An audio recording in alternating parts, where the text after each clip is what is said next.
kecuali qada Allahumma antas salam wa minkas salam tabarakta dzal jalali wal ikram. Dia pusing. Dia pusing. Dia pusing itu biasanya alik kanan. Maknanya kalau dia menghadap kiblat kau ni, pusing kau ni. Pusing kau ni. Biasa. Bila dia pusing tu kira-kiranya sahabat-sahabat dia ni tak bangun lagi lah kat mana duduk sembahyang. Hak ni dalam kes tidak penuh lah ni masjid ni kira-kira. Mana dia tengok ada duduk jauh, suku, berasingan. Hak lain ni duduk dalam saf lagi. Situ dia tahu tu. Satu.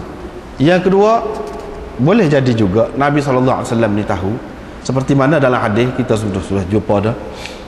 Yakni Nabi SAW kata, aku dalam sembahyang apa? Kamu duduk balik belakang tu. Oleh sebab itu rokok dan sujud molek, kata dia. Aku nampak supaya tengok kat depan ni. Mana sebab tu dia tahu tu. Cuma dia tidak tegur, tengah duduk sembahyang, nak tegur lagu mana? Lepas sembahyang tu dia tahu selalu. Kalau katakanlah masjid tu penuh pun, boleh jadi hak lain ada juga yang bangun pergi selalu. Yang bangun pergi selalu. Macam mana dia tahu?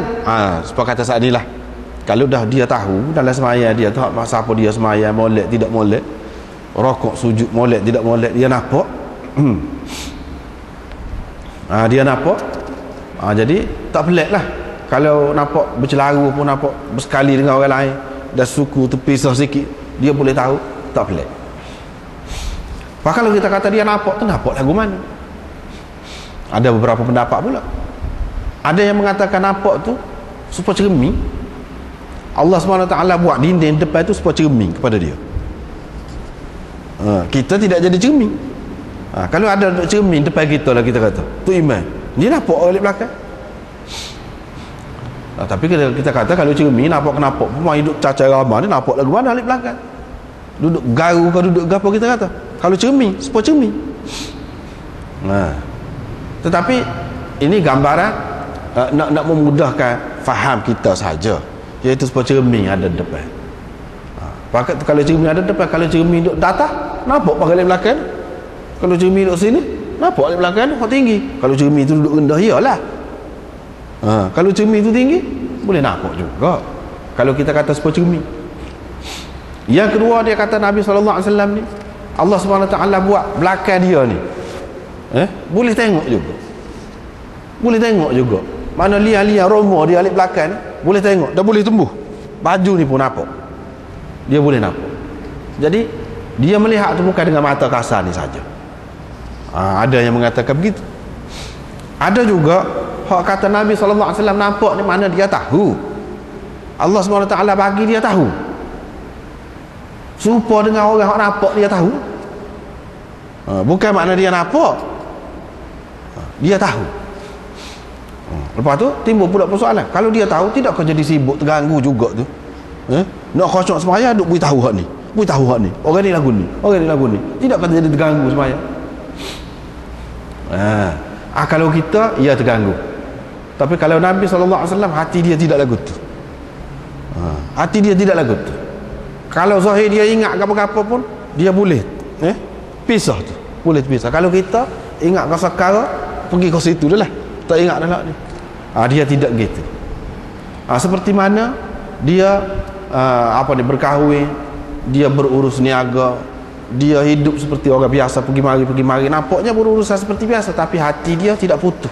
Walaupun sesaat ingat kepada Allah Subhanahu Wa Taala, itu tak putus. Lagu tu keadaannya beza daripada orang lain. Begitulah keadaan orang lain pun, dia ada beza-beza juga, tinggi rendah tu lagu tu lah. Kau dekat dia tu dengan Nabi SAW, kau banyaklah ingatnya kepada Allah Subhanahu Wa Taala, gitulah. Lepas tu Nabi SAW suruh panggil.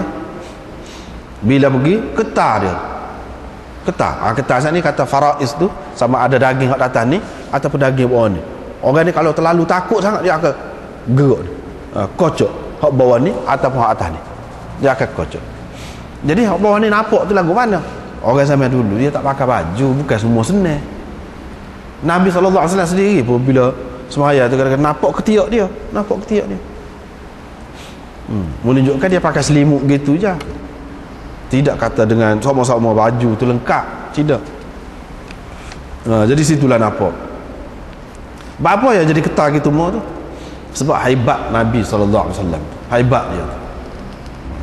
Padahal Nabi SAW tidak backing, tetapi jadi gerung, tengok dia tu gerung tengok. Lepas tu Nabi SAW pun tanya, apakah yang menegahkan kamu berdua tidak bersembahyang bersama kami? Apa yang tidak sembahyang sekali? Dia tanya tu biasa ni. Mereka pun kata, sebenarnya kami sudah sembahyang dah di kediaman kami.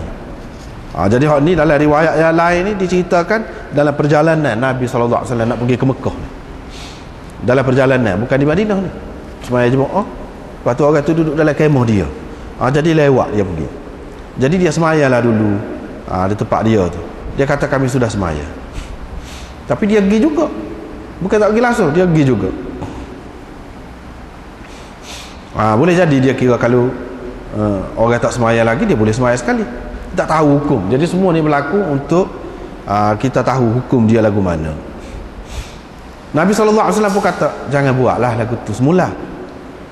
Kalau sesiapa di antara kamu sudah sembahyang dah di kediaman dia, lepas tu dia dan dengan tu imam tak sembahyang lagi, ataupun tak habis lagi sembahyang tu, baru sembahyang, kita kata falyusalli ma'ahu, maka hendaklah dia bersembahyang bersamanya, kerana sembahyang itu memberi kelebihan pahala kepadanya. Tidak kata sia-sia, tidak kata berdosa, salah, tidak. Boleh pahala, bertambah pahala, adalah. Ataupun menjadi sebagai sunat kepadanya. Nafilah itu boleh juga sebagai sunat kepadanya. Dalam hadis ini disebutkan, kalau imam tu belum sembahyang, kalau imam tu belum sembahyang, boleh jadi orang saat ni, dia pergi saat ni, dia tengok Nabi SAW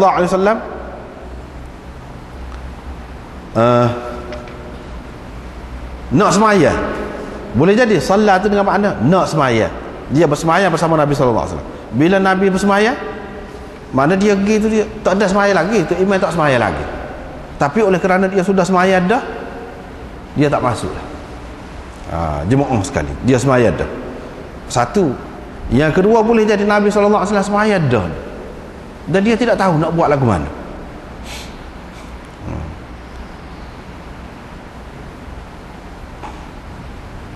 Jadi maksud walam yusalli di sini, kalau kita kata makna Nabi SAW sudah sembahyang dah, walam yusalli ni tak habis lagi sembahyang. Daripada sini ulama buat kesimpulan, kalau kita pergi tu, kalau supaya kita nak sembahyang jemaah lah, sembahyang jemaah, sembahyang fardu, memang kita nak sembahyang fardu, walaupun akhir dah sebelum beri salam pun kita masuk, boleh pahala juga, boleh pahala jemaah juga. Supaya juga di sini. Jadi pergi tu walaupun lewat pun masuk juga. Tidak kata sekali dengan tu imam betul-betul daripada awal, tidak kata lagu tu.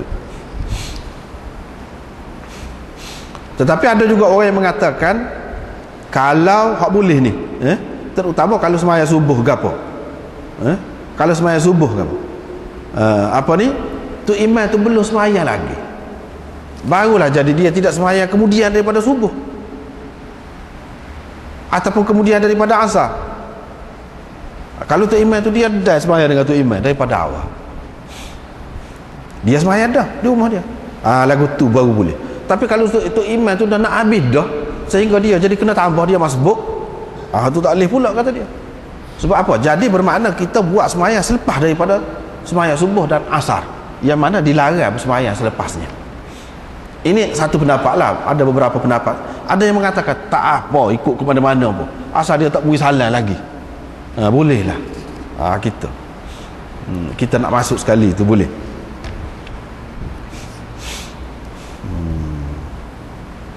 Jadi itu jadi sunat untuknya.